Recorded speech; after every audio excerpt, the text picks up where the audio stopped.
हाय विट note YouTube channel पे आपका बहुत बहुत स्वागत है। और आज हम बात करने वाले हैं स्ट्रेस के बारे में।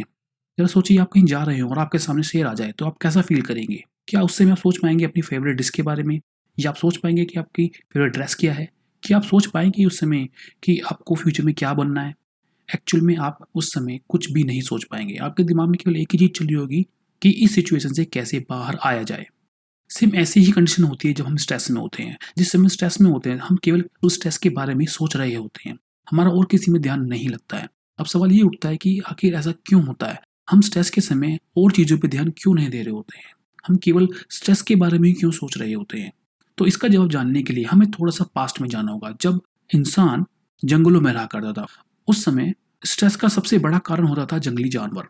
जब कभी भी इंसानों के सामने जंगली जानवर आते थे तो उस समय उनके पास केवल 2 ही ऑप्शन बचते थे, जिसमें से एक ऑप्शन होता था कि उन जंगली जानवरों को मार दिया जाए या फिर वहाँ से बचकर निकल लिया जाए। दोनों ही कंडीशन में मसल पावर का स्ट्रॉन्ग होना बहुत ही ज़रूरी होता था।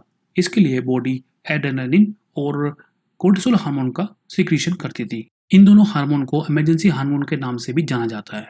जब कभी भी ये हार्मोन्स बॉडी में रिलीज़ होते हैं, तो ये बॉडी को इमरजेंसी सिचुएशन के लिए तैयार कर देते हैं, जिसकी वजह से हृदय गति बढ़ जाती है, सांस तेज़ी से चलने लगता है और हमारा ब्लड शुगर लेवल भी बढ़ जाता है। इसी के साथ मांसपेशियों की नसें भी फैलने लगती हैं, जिसकी वजह से मांसपेशियों में जो ब्लड है प्रॉपर तरीके से सर्कुलेट हो पाता है। आज के समय में जब कभी भी हमें स्ट्रेस फील होता है तो हमारी बॉडी सेम उसी तरीके से रिएक्ट करती है जैसे कि वो पास्ट में किया करती थी। हमारा ब्लड प्रेशर हाई हो जाता है, हमारे सांस जो है तेज़ी से चलने लगती है और हमारा ब्लड शुगर लेवल भी बढ़ जाता है। ये सब चीज़ शॉर्ट टर्म स्ट्रेस के लिए तो काफ़ी सही होती है, लेकिन आज का जो स्ट्रेस है वो काफ़ी लंबे समय तक बना रहता है, जिसकी वजह से हमारी बॉडी भी लंबे समय तक इमरजेंसी कंडीशन बनी रहती है। ऐसा होने पर हमारी बॉडी के दूसरे फंक्शन अच्छी तरीके से काम नहीं कर पाते हैं। फॉर एग्जाम्पल, ऐसे समय में हमारा डाइजेस्ट सिस्टम प्रॉपर तरीके से वर्क नहीं कर पाता है, हमारा इम्यून सिस्टम भी बहुत वीक हो जाता है। ऐसा इसलिए होता है क्योंकि उस समय हमारी बॉडी मसल पावर पे ज़्यादा वर्क कर रही होती है, जिसकी वजह से बॉडी के अदर फंक्शन पर ध्यान नहीं दिया जाता है। जब ऐसा लंबे समय तक होता है तब हमारी बॉडी में कई प्रकार की बीमारियां होने की संभावना बढ़ जाती है। इम्यून सिस्टम के वीक होने की वजह से हमें आसानी से इन्फेक्शन होने का खतरा भी बढ़ जाता है। अब सवाल ये उठता है कि यदि किसी व्यक्ति को स्ट्रेस होता है तो वो उससे कैसे बाहर आए?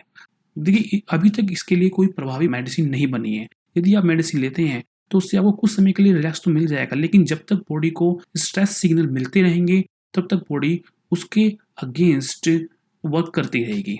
तो सबसे पहले हमें इन स्ट्रेस सिग्नल को कम करना होगा, और ऐसा हम मेडिटेशन से, योगा से, एक्सरसाइज करके कर सकते हैं। और उसके अलावा हमें स्ट्रेस के सही कारणों का पता लगाना चाहिए और उनका सही समाधान निकालना चाहिए।